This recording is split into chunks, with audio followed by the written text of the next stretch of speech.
Hola, buenos días y bienvenidos a una nueva clase. En la clase de hoy vamos a ver cómo buscar adentro de un array. En esta clase te voy a enseñar 4 métodos del prototipo de los arrays para que vos puedas encontrar lo que estás buscando. Vamos a empezar con un ejemplo sencillo donde vamos a tener un array numérico. Entonces lo que quiero hacer es saber si existe o no existe un determinado número. Probablemente si en algún momento estuviste trabajando con búsquedas dentro de los arrays, un método que hayas utilizado se llama indexOf. ¿Qué es lo que pasa con ese método? El indexOf va a estar buscando un elemento, en este caso por ejemplo yo voy a estar buscando el 3. Entonces lo que va a hacer en el caso de que lo encuentre es devolverme cuál es el índice de ese elemento. En este caso los arrays empiezan de 0, así que tenemos índice 0, 1 y 2. Entonces el 3 lo va a encontrar y lo va a encontrar en el índice 2. Entonces acá me voy a quedar con una referencia de ese índice. Vamos a ejecutar esto y vamos a hacer un console log del index. Esto me debería devolver un 2. Y efectivamente lo hizo. Ahora, ¿qué pasa si yo busco algo que no existe? Por ejemplo, voy a estar buscando el elemento 8. En este caso, al no existir, indexOf devuelve -1. Entonces, en el caso de que tengamos que hacer algo, en el caso de que exista o no exista, generalmente esto está asociado con un condicional donde preguntamos si el resultado es igual a -1 o es distinto de -1. Ahora, quizás a mí no me interesa en sí la posición del elemento, sino lo que me interesa es si existe o no existe el elemento, es decir, un valor booleano, true o false, true si está, false si no está. Eso se puede conseguir utilizando otro método del array de los prototipos que es includes. Entonces, de array numérico le voy a preguntar si incluye el número 3. Ya vimos que el 3 lo incluye, ahora lo que tenemos que ver es qué me está devolviendo esto. Como habíamos dicho, esto va a devolver true o false. Como el 3 está, debería devolver un true.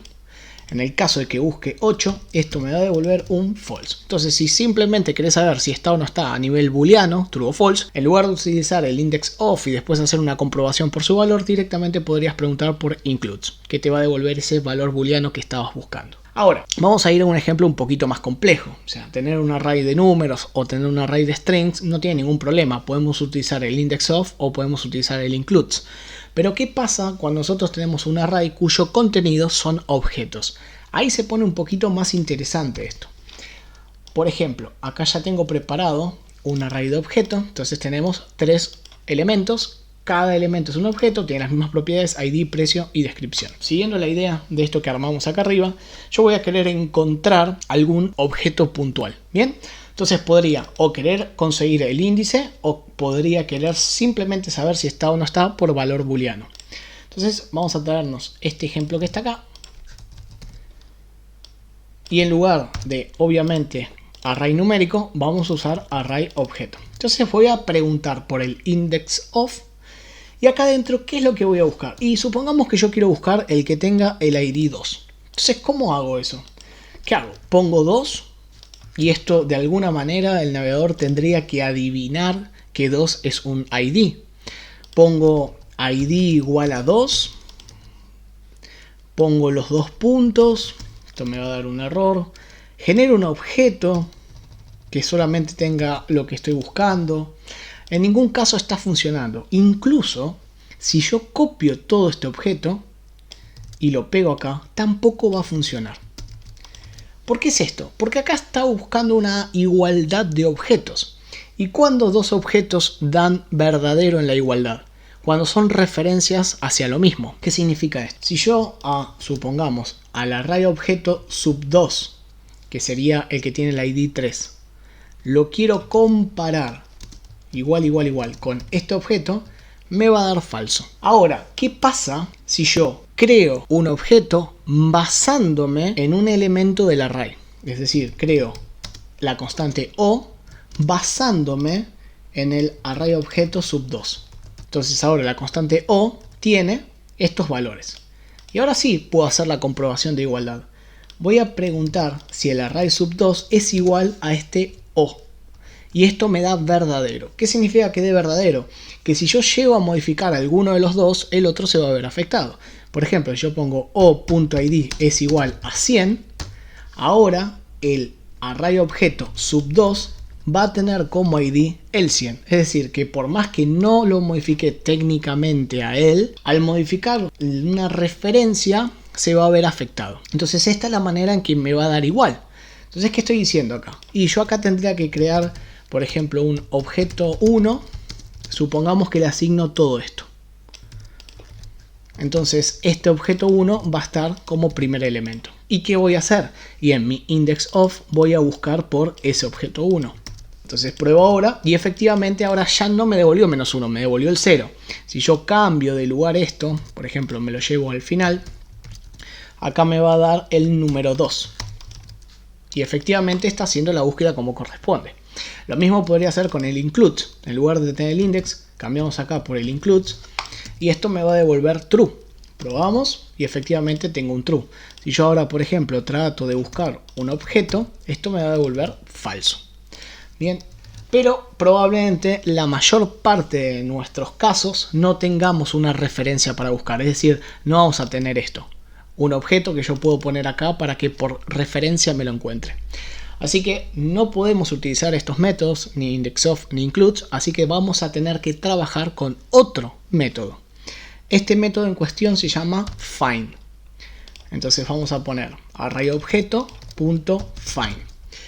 Find es muy similar, por así decirlo, al método forEach. Básicamente recibe una función y esa función recibe 3 parámetros: el elemento, el índice y el array mismo. Entonces, por ejemplo, acá en find voy a definir una función flecha. Vamos a recibir el elemento, el índice y el array. Y acá vamos a hacer los console log para que puedan ver que realmente estoy recibiendo eso. Entonces tenemos el elemento, el índice y el array. Esto lo que va a hacer es iterar por cada uno de los elementos que tenga el objeto. Entonces probamos y ahí tenemos el elemento, el índice y el array, elemento, índice y array, elemento, índice y array.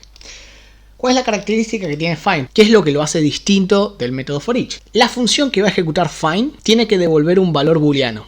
En el caso de que devuelva falso, va a seguir iterando. En el caso de que devuelva verdadero, se detiene la ejecución. Y lo que hace es devolver ese objeto que dio verdadero para que vos lo puedas guardar. Es decir que esta función tiene que devolver un valor de verdad. En este caso, yo solamente voy a utilizar elemento. No me interesa ni array ni el index. Entonces, ¿qué es lo que estoy buscando? Y voy a buscar que el elemento.id sea igual, por ejemplo, a 3. Entonces vamos a poner igual a 3. Esto va a devolver true o false. Cuando itere este elemento me va a devolver false. Cuando itere este elemento me va a devolver true. Cuando me lo devuelva, ¿dónde lo capturo? Al lado izquierdo. Es decir que acá vamos a guardarnos una referencia a ese objeto. Entonces acá vamos a hacer un console.log de O. Probamos esto y efectivamente lo encontró y me lo devolvió. Si yo hubiese buscado un elemento que no existe, por ejemplo el 8, lo que va a hacer es devolverme indefinido. Es decir que find tiene dos posibles valores de retorno. Si no encuentra nada, es decir que la ejecución de la función siempre dio falso, te devuelve indefinido. En el caso de que en alguna ejecución de verdadero, te devuelve ese objeto. Ahora, ¿qué es lo que te devuelve? Por ejemplo, yo acá pongo un 3, entonces efectivamente encontró 1. Entonces, esto está haciendo referencia al segundo elemento del array objeto, es decir, array objeto sub 1. Si yo modifico el objeto que acabo de capturar acá, y por ejemplo le pongo un nuevo ID 100, si pregunto en qué estado está el array objeto, van a ver que se modificó. ¿Por qué es esto? Porque lo que me está devolviendo el find es una referencia a este elemento, así que tengan cuidado. Si modifican esa referencia, van a estar alterando también el array. Bien, eso ténganlo en cuenta. Entonces, recapitulando, find recibe una función y esa función tiene que devolver verdadero o falso. En el caso de que devuelva falso, sigue iterando. En el caso de que devuelva verdadero, termina la ejecución y te devuelve el objeto que dio verdadero. Ahora, ¿qué pasaría si en realidad yo no necesito en sí el objeto? Necesito saber cuál es el índice, así como teníamos acá nuestro index of. Bien, en el caso de los arrays, también vamos a tener un método para encontrar un índice basado en una función, como find. Se llama findIndex. Entonces voy a dejar exactamente el mismo código. Tengo el findIndex que recibe una función y devuelve verdadero o falso dependiendo esta condición que definí acá. Entonces probamos este código y ahí me devolvió 1. Lo que me está diciendo es que es el segundo elemento. Ahora, si lo que yo busco no existe, al igual que el método indexOf me va a devolver -1. Entonces, si a vos te interesa encontrar el objeto, vas a utilizar find. Pero si lo que vos querés hacer es encontrar el índice de ese objeto, vas a usar findIndex, donde vas a tener un -1 cuando no lo encontraste o el índice correspondiente si lo encontraste. Bien, eso es todo por ahora. Si tienes alguna duda o alguna pregunta, me lo puedes dejar en los comentarios. Trataré de responderte a la brevedad. Si te gustó el video, por favor dale like y compartilo. Suscríbete al canal, dale click a la campanita para que te lleguen las notificaciones cuando suba una nueva clase. Y sin más nada que decir, nos vemos en la próxima clase.